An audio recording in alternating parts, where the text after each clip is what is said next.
ಚಿಕ್ಕೋಡಿ ಸಾರ್ವಜನಿಕ ಆಸ್ಪತ್ರೆಗೆ ರಾಜ್ಯ ಮಹಿಳಾ ಆಯೋಗದ ಅಧ್ಯಕ್ಷೆ ನಾಗಲಕ್ಷ್ಮಿ ಚೌಧರಿ ಭೇಟಿ. ಸಾರ್ವಜನಿಕ ಆಸ್ಪತ್ರೆಯ ಅವ್ಯವಸ್ಥೆ ಕಂಡು ಕೆಂಡಾಮಂಡಲವಾದ ನಾಗಲಕ್ಷ್ಮಿ. ಬೆಳಗಾವಿ ಜಿಲ್ಲೆ ಚಿಕ್ಕೋಡಿ ಪಟ್ಟಣದಲ್ಲಿರುವ ತಾಲೂಕು ಆಸ್ಪತ್ರೆ ನಾಗಲಕ್ಷ್ಮಿ ಮುಂದೆ ತಮ್ಮ ಅಳಲನ್ನ ತೋಡಿಕೊಂಡ ಸಿಬ್ಬಂದಿಗಳು ಹಾಗೂ ರೋಗಿಗಳು. ಆಸ್ಪತ್ರೆಯಲ್ಲಿನ ಕುಡಿಯುವ ನೀರಿನ ವ್ಯವಸ್ಥೆ, ಶೌಚಾಲಯ ವ್ಯವಸ್ಥೆ, ಒಳರೋಗಿಗಳ ಕೋಣೆ ಕಂಡು ಕೆಂಡಾಮಂಡಲ. ಶುಚಿತ್ವ ಕಾಪಾಡದ ಹಿನ್ನೆಲೆ ಮುಖ್ಯ ವೈದ್ಯಾಧಿಕಾರಿಯನ್ನ ತರಾಟೆಗೆ ತೆಗೆದುಕೊಂಡ ನಾಗಲಕ್ಷ್ಮಿ. ಸಿಬ್ಬಂದಿಗಳಿಗೆ ಸರಿಯಾಗಿ ವೇತನ ನೀಡಿದ ಗುತ್ತಿಗೆದಾರನ ವಿರುದ್ಧ ಕ್ರಮ ಕೈಗೊಳ್ಳುವಂತೆ ನಾಗಲಕ್ಷ್ಮಿ ಸೂಚನೆಯನ್ನ ನೀಡಿದ್ದಾರೆ. ಆಸ್ಪತ್ರೆಗೆ ಅವ್ಯವಸ್ಥೆಯ ಕುರಿತು ಜಿಲ್ಲಾಧಿಕಾರಿ ಹಾಗೂ ಸರ್ಕಾರಕ್ಕೆ ಪತ್ರ ಬರೆಯುವುದಾಗಿ ನಾಗಲಕ್ಷ್ಮಿ ಹೇಳಿಕೆ ನೀಡಿದರು.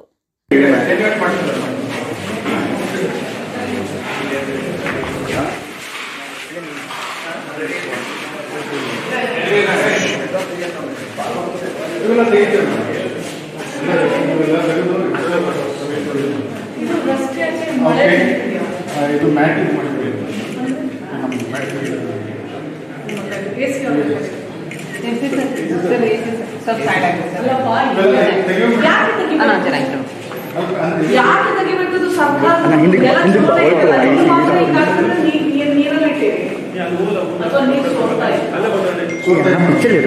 ಮೊಬೈಲ್ ಪಿಕ್ಚರ್ ಏನ್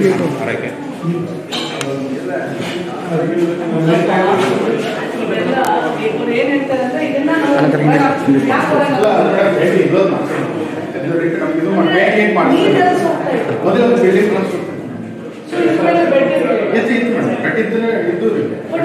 condition. How could it reach this condition? ಇದು ಹೆಂಗೆ ಈ ತರ ಹೆಂಗೆ ಕಂಡೀಷನ್ ಬಂದಿದ್ದಾವೆ? ನಿಮ್ಮ ಅಡಿಷನಲ್ ಡಿಸ್ಟ್ರಿಕ್ಟ್ ಅವ್ರು ಕಳಿಸಿ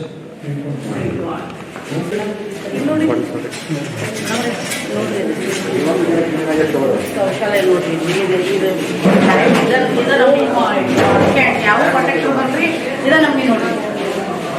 ಇದಷ್ಟೇ ಮಟ್ಟ ಇಲ್ಲ ಪ್ರಾಬ್ಲಮ್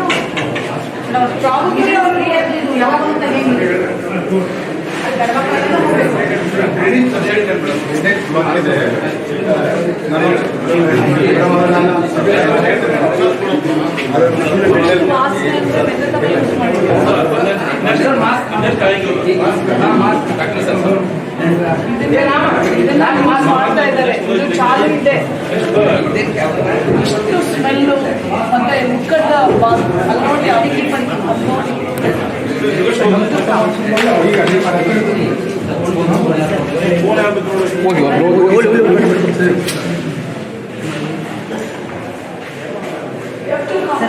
ಬರ್ಬೇಕು, ನೀವೆಲ್ಲ ಬರ್ಬೇಕು.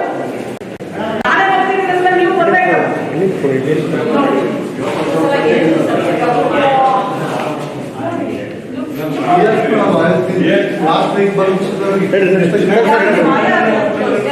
ಎಲ್ಲ ಡ್ಯಾಮೇಜ್ ಆಗಿದೆ. ಮಾತಾಡಬೇಡಿ, ನೀವು ಇದು ಮಾಡಬೇಡ್ರಿ. ಅದಕ್ಕೂ ಒಂದು ಹೇಳಿ, ಈ ಕಡೆ ತೋರಿಸಿ. ಇದೆಲ್ಲ ಸೈಡ್ ಸರ್ ಒಂಚೂರು ಸೈಡ್ ಗೆಟ್ ಮಿ ಅ ಮಾಸ್ಕ್. ಚಿಕ್ಕೋಡಿ ತಾಲೂಕು ಆಸ್ಪತ್ರೆಗೆ ಭೇಟಿ ನೀಡಿದೆ ನಾನು. ಎಸ್ಪೆಷಲಿ ನಾವು ಇಲ್ಲಿ ಹೆಣ್ಮಕ್ಳು ಅಡ್ಮಿಟ್ ಆಗುವಂಥ ಒಂದು ವಾರ್ಡು ಮತ್ತು ಅವ್ರು ಯೂಸ್ ಮಾಡೋ ಶೌಚಾಲಯ, ಕುಡಿಯೋ ನೀರು, ವಾರ್ಡಿನ ಶುಚೀಕರಣ, ಅವ್ರ ಹಾಸಿಗೆ, ಅವರ ಪಿಲ್ಲೋ ಕವರ್ಸು, ಮತ್ತು ಅವ್ರಿಗೆ ನಡೆಸುವಂಥ OT, ಅವ್ರು ಕುಡಿಯೋ ನೀರು, ಪ್ರತಿಯೊಂದನ್ನು ನಾನು ಮತ್ತು ರಿಪೋರ್ಟ್ಸ್ ಇವರು ಸ್ವ್ಯಾಬ್ ಟೆಸ್ಟ್ ಕಳಿಸ್ಬೇಕು. OT ಎಲ್ಲಿ ಮಾಡ್ತಾರೆ ಆ ಸ್ವ್ಯಾಬ್ ಟೆಸ್ಟು. ಯಾಕಂದರೆ ಯಾಕಂದರೆ ಎಲ್ಲ ಕಿಟಕಿಗಳು ಆಲ್ಮೋಸ್ಟು ನೋಡಿ ಗ್ಲಾಸ್ಗಳಿಲ್ಲ, ಆಲ್ಮೋಸ್ಟ್ ಎಲ್ಲ ಓಪನ್ನು. ಅಡ್ಮಿಟ್ ಆಗಿರೋ ಫೀಮೇಲ್ ವಾರ್ಡ್ಗಳಲ್ಲೂ ಅಂದರೆ ಆ ಕಿಟಕಿ ಹತ್ರ ಹೋದರೆ ನಾವು ಸಾಮಾನ್ಯ ಜನರಂತೂ ನಾವು ಮಲ್ಕೊಳ್ಳೋದಿಲ್ಲ, ಏನೋ ಬಡವರು ವಿಧಿ ಇಲ್ಲ ಮಲ್ಕೋಬೇಕು. ಆದರೆ ಸರ್ಕಾರ ಎಲ್ಲವನ್ನೂ ಪೂರೈಸುತ್ತೆ.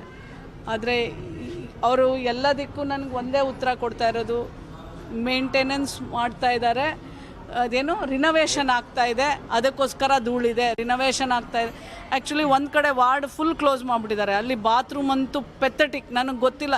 ಇವ್ರು ಹೇಳ್ತಾ ಇದ್ದಾರೆ 2-3 ದಿನ ಮುಂಚೆ ಅವ್ರನ್ನ ಶಿಫ್ಟ್ ಮಾಡಿದ್ವಿ ಅಂತ. ಸೊ ಶಿಫ್ಟ್ ಮಾಡಿದ್ದೀರಾ, ಈಗ ನೆನ್ನೆನೋ ಮೊನ್ನೆನೋ ಶಿಫ್ಟ್ ಮಾಡಿ ಕ್ಲೋಸ್ ಮಾಡಿದ್ದೀರಾ.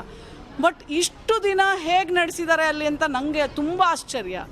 ಮತ್ತು ಈ ಪಕ್ಕದಲ್ಲಿ ಫೀಮೇಲ್ ವಾರ್ಡ್ ಪಕ್ಕದಲ್ಲಿ ಶೌಚಾಲಯವನ್ನು ನಮ್ಮ AC ಅವರೆಲ್ಲ ಬಂದು ಪ್ರಾಬ್ಲಿ ನಮ್ಮದು TP ಎಲ್ಲ ಬಂದ ನಂತರ I think so they have visited. ಅದು ಅಲ್ಲಿರೋ ಸೇಮ್ ಇದ್ದದ್ದು ಕಂಡೀಷನ್ನ ಚೇಂಜ್ ಮಾಡಿದ್ದಾರೆ. ಹೊಸ ಇದು ಕಮೋಡ್ಸು ಇದು ಎಲ್ಲ ಸಿಂಕ್ ಎಲ್ಲ ಹಾಕಿದ್ದಾರೆ. But rest of the things ನೀವು ಏನೇ ನೋಡಿದ್ರು ಎವ್ರಿಥಿಂಗ್ ಎಲ್ಲವೂ ಅಂದರೆ ಪೇಷಂಟಿಗೆ ನಾವು ಹೆಂಗೆ ಇಟ್ಕೋಬೇಕು ಆಸ್ಪತ್ರೆ ಆ ಥರ ಇಲ್ಲ. ಅಂದರೆ ಆ ಒಂದು ಎನ್ವಿರಾನ್ಮೆಂಟ್ ಇಲ್ಲ.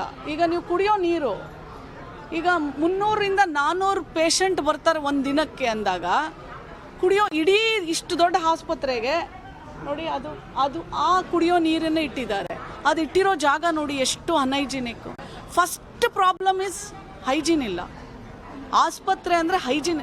ನಾನು ಸುಮಾರು ಆಸ್ಪತ್ರೆಗಳು ಹೋಗಿದ್ದೀನಿ, ಜಿಲ್ಲೆಯಲ್ಲಿ ಹೋಗಿದ್ದೀನಿ. ಪ್ರಾಬ್ಲಿ ಅವ್ರು ಏನು ಹೇಳೋದಂದರೆ ರಿನೋವೇಷನ್ ಆಗ್ತಾ ಇದೆ ಅಂತ ಅವರು ರೀಸನ್ ಕೊಡ್ತಾರೆ. ಮತ್ತು ಇಲ್ಲಿ ನಮ್ಮ ಗ್ರೂಪ್ ಡಿ ಅವರು ಕೆಲಸ ಮಾಡೋರಿಗೆ ಸಂಬಳ ಆ್ಯಕ್ಚುಲಿ ಅವ್ರಿಗೇನು ಗೊತ್ತೇ ಇಲ್ಲ. ಮಿನಿಮಮ್ 14,500 ಏನು ಲೇಬರ್ ಆ್ಯಕ್ಟ್ ಇದೆ ಅಷ್ಟು ಕೊಡಲೇಬೇಕು. ಸರ್ಕಾರನೂ ಅವರಿಗೆ ಎಷ್ಟು ಪರ್ಸೆಂಟೇಜ್ ಇಟ್ಕೊಂಡು 17-18 ಸಾವಿರ ಕೊಡ್ಬೋದು ನನಗೆ ಅವರಿಗೆ. ಅಲ್ಲ 22,000 ನಾನು ನೋಡಿದ್ದೀನಿ. ಅದನ್ನು ನನಗೆ AC ಅವರೇ ಅದನ್ನು ಚೆಕ್ ಮಾಡಬೇಕು. ಈಗ ಹೊಸ ಟೆಂಡರ್ ಆಗಿದೆ. ಅಟ್ ಎನಿ ಕಾಸ್ಟ್ ಸರ್ಕಾರದಿಂದ ಏನು ಅಗ್ರಿಮೆಂಟ್ ಆಗಿದೆ ಅದೇ ದುಡ್ಡು ಕ್ಲಾಸ್ ಗ್ರೂಪ್ ಡಿಗೆ ಹೋಗ್ಬೇಕು. ಅದರಲ್ಲಿ ವ್ಯತ್ಯಾಸ ಹಾಕ್ಕೂಡ್ದು. ಹೋದರೆ ನಾನು ಸರ್ಕಾರಕ್ಕಂತೂ ಬರಿತೀನಿ. ಅದು ಆಗೋಕ್ಕೆ ಚಾನ್ಸೇ ಇಲ್ಲ. ಅದು ಒಂದು. ಮತ್ತು ಏನು ಹೇಳಬೇಕು ನನಗೆ ಗೊತ್ತಿಲ್ಲ. ಇಲ್ಲ ನಾನು ಅಲ್ಲ 100%. ಮತ್ತು ನಾವು ಅಷ್ಟು ದೂರದಿಂದ ಬಂದು ಬರೀದೇ ಬರೀತೀವಿ. ಮತ್ತು ಬದಲಾವಣೆಯನ್ನು ತರಲಿಕ್ಕೆ ಅವ್ರು ಬದಲಾವಣೆ ತಂದೆ ನಮಗೆ ಬರೀಬೇಕು, ಇಲ್ಲ ಅಂತ ಬರೆಯೋಂಗಿಲ್ಲ. ಆಮೇಲೆ ಜಿಲ್ಲಾಧಿಕಾರಿ ಭಾಳ ಆ್ಯಕ್ಟಿವ್ ಇದ್ದಾರೆ, ಇಮಿಡಿಯೇಟ್ಲಿ ಆ್ಯಕ್ಷನ್ ಮಾಡ್ತಾರೆ. ನಾವು ಎಷ್ಟು ಕಡೆ ನಾನು ಇದಕ್ಕೆ ಮುಂಚೆನೂ ಬೆಳಗಾವಿಗೆ ಬಂದಿದ್ದೀನಿ. ನಾವು ಯಾವುದನ್ನೇ ನಾನು ರಿಪೋರ್ಟ್ ಹಾಕಿದರೆ ಇಮ್ಮಿಡಿಯೇಟ್ಲಿ ರೆಕ್ಟಿಫೈ ಮಾಡಿ ನನಗೆ ರಿಪೋರ್ಟ್ ಕಳಿಸ್ತಾರೆ. ಸೊ ಈ ಆಸ್ಪತ್ರೆದೂ ಯಾಕೆಂದರೆ ಪ್ರತಿ ಒಂದು ಫ್ಲೋರಲ್ಲೂ ಕುಡಿಯೋ ನೀರು ಮೊದಲು ಮಾನ್ಯ ಮುಖ್ಯಮಂತ್ರಿಗಳು ಫಸ್ಟ್ ಹೇಳಿರೋದು ಕುಡಿಯೋ ನೀರು ಮತ್ತು ಕ್ಲೆನ್ಲಿನೆಸ್ಸು. ಸಾವಾಗಿ ಕುಡಿದು ಇಷ್ಟು ಇನ್ಫೆಕ್ಷನ್ನು, ಇಷ್ಟು ಅವ್ಯವಸ್ಥೆ, ಇಟ್ ಇಸ್ ನಾಟ್ ಅಕ್ಸೆಪ್ಟಬಲ್. ಇಲ್ಲ ನೋಡಿ, ನಾನು ಅಲ್ಲ ಅದು ವಿಸಿಟ್ ಮಾಡಿದ ನಂತರ ಮಾತಾಡ್ಬೇಕ್ರಿ. ಯಾಕೆ ಗೊತ್ತಿಲ್ಲ. I will ask. ಅದನ್ನೆಲ್ಲ ಬರಿತೀನಿ ನಾನು. ಬಹಳಷ್ಟು ಪೇಷಂಟ್ಗಳು ಹೊರಗಡೆ ಪ್ರೈವೇಟ್ ಮಾಡ್ತಾ ಇದ್ದಾರೆ. ಮೇಡಮ್ ಇಲ್ಲಿರೋ ಡಾಕ್ಟರ್ ಇರೋದಲ್ಲ, ಅವರು ಓನ್ ಆಗಿ ಎಲ್ಲ ಹಾಸ್ಪಿಟಲ್, ಸೊ ಅಲ್ಲೇ ಸಜೆಸ್ಟ್ ಮಾಡೋದು, ಹೆಚ್ಚು ಅಲ್ಲೇ ಸಜೆಸ್ಟ್ ಮಾಡೋದು. ಇನ್ನೂ ಒಂದು ಏನಂದರೆ ಬರೀ ಅಡ್ಮಿಟ್ ಆಗೋ ಸಂಖ್ಯೆನೂ ಭಾಳ ಕಡಿಮೆ. ಇಷ್ಟು ತಾಲೂಕು ಆಸ್ಪತ್ರೆ ಕೋಟ್ಯಾಂತರ ರೂಪಾಯಿ ಸರ್ಕಾರ ಖರ್ಚು ಮಾಡುತ್ತೆ. ಒಂದು ಆಸ್ಪತ್ರೆ ತಾಲೂಕು ಆಸ್ಪತ್ರೆ ನಡೆಸೋದು ಅಂತಂದರೆ ಅಷ್ಟು ಸುಲಭ ಅಲ್ಲ. ಅಷ್ಟೆಲ್ಲ ಅನುದಾನವನ್ನು ತೊಗೊಂಡು ಬರೀ 20 ಜನ ಅಡ್ಮಿಟ್ ಆಗ್ತಾರೆ ಅಂದರೆ ಅದು ಯಾಕಂದರೆ ಆ ಥರ ಇದೆ. ನಾವು ಯಾರನ್ನು ಅಡ್ಮಿಟ್ ಮಾಡೋ ಸ್ಥಿತಿಯಲ್ಲಿ ಇಲ್ಲ. ಆ ಥರ ಆ ರೂಮ್ಗಳಿಗೆ ಹೋದರೆ ಇಲ್ಲಿ ಅಡ್ಮಿಟ್ ಆಗಬೇಕು ಅನ್ನೋ ಅನ್ಸಲ್ಲ. ಆ ಥರ ಸ್ಥಿತಿ ಇದೆ. I will write to the consult. ಅಲ್ಲ ಈಗ ನೋಡೋಣ, ಐ ವಿಲ್ ಫಿನಿಶ್ ಇಟ್. ನಿಮ್ಮ ಅಕೌಂಟಿಗೆ ದುಡ್ಡು ಹಾಕಿ ಇಲ್ಲಿ ತೋರಿಸ್ಕೋತಾರೆ, ಮತ್ತೆ ನೀವು ರೊಕ್ಕ ತೆಗೆದು ಅವ್ರಿಗೆ ಕೊಡಬೇಕು. ಕೊಡ್ಲಿಲ್ಲ ಅಂದ್ರೆ ತೆಗೆದು ಬಿಸಾಕ್ಬಿಡ್ತೀವಿ. ಇವರು ಸೇಮ್ ಪ್ರೊಸೀಜರ್. ಅದು ಟೆಂಡರ್ ಏನೈತೆ ಅವ್ರದ್ದು ಇದಕ್ಕೆ ಏನೋ ಐತ್ರಿ ಇವರು ಒಂದು ನಿಮಿಷ ಇರಿ. ಅವ್ರು ಎಷ್ಟು ವರ್ಷದಿಂದ ಕೆಲಸ ಮಾಡ್ತಾರೆ ಬಿಡ್ರು. 20 ವರ್ಷದಿಂದ ಕೆಲಸ ಮಾಡ್ತಾ ಇರೋರು ಹೊಸ ಟೆಂಡರ್ಗೆ ಏನು ಲಿಂಕ್ ಇರುತ್ತೆ?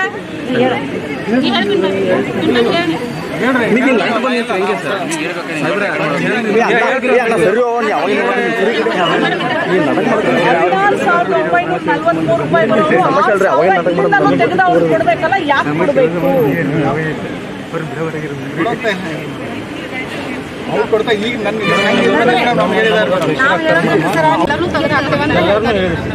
ನಮ್ಗೆ ಯಾರು ಸಪೋರ್ಟ್ ಅವರು ಡೈರೆಕ್ಟ್ ಹೇಳಿದ್ರು ಸರ್. ನಮಗೆ ಡೈರೆಕ್ಟ್ ಏನು ಹೇಳಿದ್ರು, ಬೇರೆ ಸ್ಟಾಫ್ ಇವ್ರ ಅಕೌಂಟಿಗೆ ನಾನು ಟ್ರಾನ್ಸಾಕ್ಷನ್ ಮಾಡಿದ್ದೀನಿ, ನಾನು ಇವ್ರು ತೆಗೆದುಕೊಡ್ಬಾರ್ದು. ಬೇಕಂತಾರ ಸರ್ ಅವ್ರು ಸಾಹೇಬ್ರಿಗೆ ಹೇಳ್ಬಿಟ್ರಿ ಈಗ ನಾವು ಏನು ಮಾಡಿದ್ವಿ ಮೇಡಮ್ ಇದು ನಿಮ್ಗೆ ಇಷ್ಟು ನಾವು ನೀವು ರೆಕಾರ್ಡ್ ಮೇಲೆ ಕರೆಕ್ಟ್ ಆಗಿರೋದು ನೋಡ್ತೀರಾ ಇಲ್ರಿ ಮೇಡಮ್ ಈಗ ಕರೆಕ್ಟ್ ಬಿಡ್ರಿ ಅಲ್ರಿ ಮೇಡಮ್ ಮೆಚ್ಕೊಂಡೇ ಬಿಡ್ರಿ ನಿಮ್ಮನ್ನ ಮೆಚ್ಕೊಂಡೇ ಬಿಡ್ರಿ ನಿಮಗೇನು ಪೇಪರ್ ಮೇಲೆ ಕರೆಕ್ಟ್ ಆಗಿರ್ಬೇಕು ಅವ್ರ ಮೇಲೆ ಯಾವ ತರ ದಬಾವ್ ತರ್ತಾ ಇದಾರೆ ಇಲ್ಲ ಅವ್ರನ್ನ ಕೇಳಿದ್ರು ಮೇಡಮ್ ಕೇಳ್ರಿ ಯಾವ ತರ ಆಕ್ಷನ್ ಮಾಡ್ತೀರಿ ನೀವು ಹಿಂದೆ ಅವ್ರ ಮೇಲೆ ಕ್ರಿಮಿನಲ್ ಕೇಸ್ ಬುಕ್ ಮಾಡಿಸ್ತೀವಿ ಮೇಡಮ್ ಯಾರು ಕೊಟ್ಟರು ಕೇಳಿ ಅಕೌಂಟ್ ಮತ್ತೆ ಅವ್ರ ಅಕೌಂಟ್ಗೆ ಹಾಕೋದು ಅಕೌಂಟಿಗೆ ತಗೊಳ್ಳಿಲ್ಲ ಕ್ಯಾಶ್ ಮಾಡಿಸ್ತಿಲ್ಲ ಅವ್ರ ಮೇಲೆ ಎಫ್ ಮಾಡಿಸ್ಲಿಕ್ಕೆ ಏನಿದೆ ಎಲ್ಲ ಕ್ಯಾಶ್ ಇಸ್ಕೊಂಡು ಹೋಗಿದ್ದಾರೆ ಯಾರ ಮೇಲೆ ಬುಕ್ ಮಾಡ್ತೀವಿ ನಾ ಇಸ್ಕೊಂಡಿಲ್ಲ ಇವ್ರು ಹೇಳಿಕೆ ಮೇಲೆ ಮಾಡೋದು ಮೇಡಮ್ ಈಗ ಕೈಯಾಗೆ ತಗೋತಾನೆ ನಾವು ಯಾವ ಏಜೆಂಟ್ ಅವ್ರು ಕೇಳ್ಬೇಕು ನಾವು ಯಾಕೆ ಹೇಳಿಲ್ಲ ಈಗ ಯಾರು ಕೇಳ್ಯಾರಿ ಬಂದು ಹೇಳಿದ್ರೆ ಮೊದಲೇ ಹೇಳಿದ್ರೆ ನೀವು ಇಲ್ಲ ಇಲ್ಲ ಮೇಡಮ್ ಈಗ ಅದೇ ಹೇಳ್ತಾರೆ ಕೆಲವೊಂದು ಅಲ್ಲ ಅದು ಹೇಳಿದ್ರೆ ಹಕ್ಷವಿಲ್ಲ ರೀ ನಾನು ಮಾತಾಡ್ತಾನೆ ನಾವು ಪರವಾಗಿ ಎಷ್ಟು ಸಲ ಸಂಘಟನೆದವ್ರು ಬಂದು ನಿಂತೀವಿ ಅವಾಗ ಮೊದಲೇನ ಕಾಂಟ್ರಾಕ್ಟರ್ ಏನಿತ್ತು 50,000 30,000 ಇವ್ರ ಕಡೆ ಹಾಕ್ತಿದ್ರು ಒಳ್ಳೆ ರೊಕ್ಕ ತಗೋತಿದ್ರು ಯಾಕೆ ತಗೋತಾರ ಅಂತ ಕೇಳಿಲ್ಲಲ್ಲ ನೀವು ಈಗ ಏನಪ್ಪ ಈಗ ಹೆಂಗ್ ಮಾತಾಡ್ತೀಯ ಮಾರಾಯ ನನಗೆ ಕಲ್ಸ್ಕೊಡ್ಬೇಡ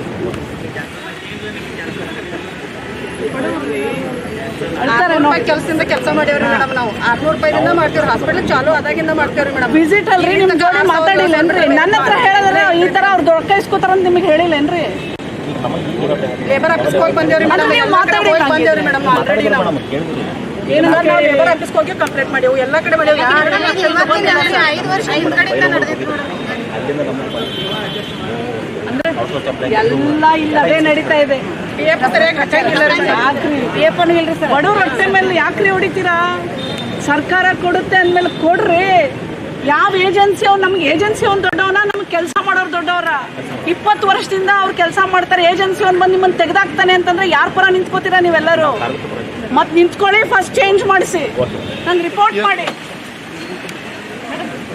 ಸಮಾನ ಕೆಲಸಕ್ಕೆ ಸಮಾನ ವೇತನ ಕೊಡಲೇಬೇಕು ನಿಮ್ಮ ಪರವಾಗಿ ನಾನಿದ್ದೀನಿ ನಿಮ್ಮ ಜೊತೆಲಿ ನಾನಿದ್ದೀನಿ ನಾನು ಆ ಜಾಗ ನೀವೇನು ರೆಕಮೆಂಡ್ ಮಾಡಿ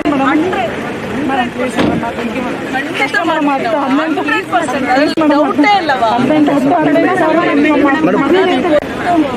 ಮೇಡಮ್ ಬಂದಿತ್ತು ನಂದು ಜಾಬ್ ಬಂದಿತ್ತು ಮುಗಿದೆ ಮೇಡಮ್ ನಮ್ದು ಎಲ್ಲ ಆಸ್ಪತ್ರೆ